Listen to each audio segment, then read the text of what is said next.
Good morning, guys. What's going on?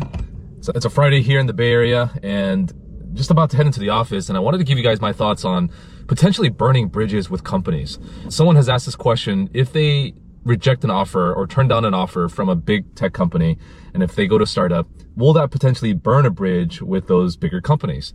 So let's give you guys kind of my thoughts on it. I'm just going to go ahead and read this first. It says, "Burn bridges" is the title. I turned down PM job offers from Google and Meta almost a year ago to pursue a startup. Will recruiters at those companies look at that negatively if I pursue roles at those companies now that I'm looking again? Will they even reach out with opportunities? And his total comp is 280,000 plus with equity. And it looks like he's from Amazon, but that just might be from an older previous job position. Cool. So my personal take on it is, if you got a legitimate job offer from a big company, and for whatever reason, you decide, hey, this is not the right time or the right place, and I'm not going to be able to accept it, and you keep it professional and you keep it generic.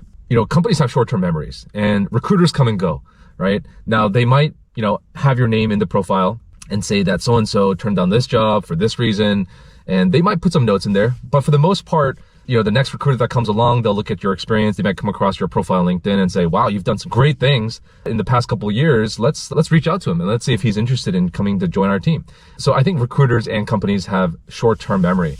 And if you are on a good career track and you're building up your resume, your credibility, and doing some cool stuff, there's always going to be that door open on down the road. Now, the caveat with this is, if you turn down the job offer and you really burn your bridges and you give a really dumb reason, or you're stringing them along up until the very end, and they find out, that's where they might feel that, hey, this person is not honest, this person is not truthful, and they're not genuine about actually being interested in this job offer.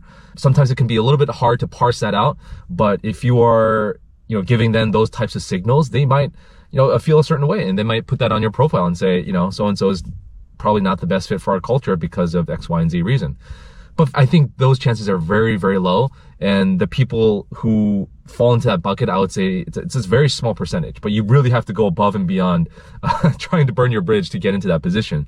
So, for the most part, if you're doing a great job and it's professional and you leave a good impression for your recruiters, because they obviously know if you're a qualified talent for that role, you're probably going to be qualified for a lot of other positions as well. And so they know you're a hot commodity. They know that other companies are going to be vying for your services. So most people are aware of that. And recruiters run into this problem all the time where they're constantly having to compete. And oftentimes they know that for some of these smaller companies, they're just not going to be as competitive as the big tech firms. And it is what it is. So I wouldn't feel too worried about it. It says that you went to a startup to do something else, to have more impact, to do something that's a little bit more altruistic, and that's great. Big tech companies, when they see that on your resume, seeing you making those kinds of pivots, they're going to look upon that, most likely favorably.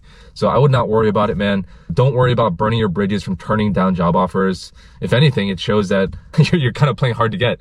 And of course, as we know, in relationships or when you're out there dating and you're playing hard to get, people tend to want that a little bit more, because now there's that chase. Now they have to go out and put in more effort. And it's the same psychological thing with recruiters and headhunting. So I would not worry too much about it.